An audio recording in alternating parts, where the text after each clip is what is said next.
application in 60 seconds. To access vidIQ's new bulk SEO feature, you'll need to visit the SEO search section of the vidIQ web application.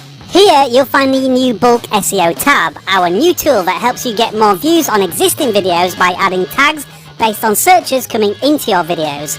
You can sort the videos by either highest search opportunity or most recently analysed. Once you've identified a video with recommended tags, you can either individually select tags by clicking the plus button next to each tag, or clicking to add all of the tags. You can also reorder tags too by dragging and dropping those search terms with a higher volume to the top of your tag list to increase their search visibility.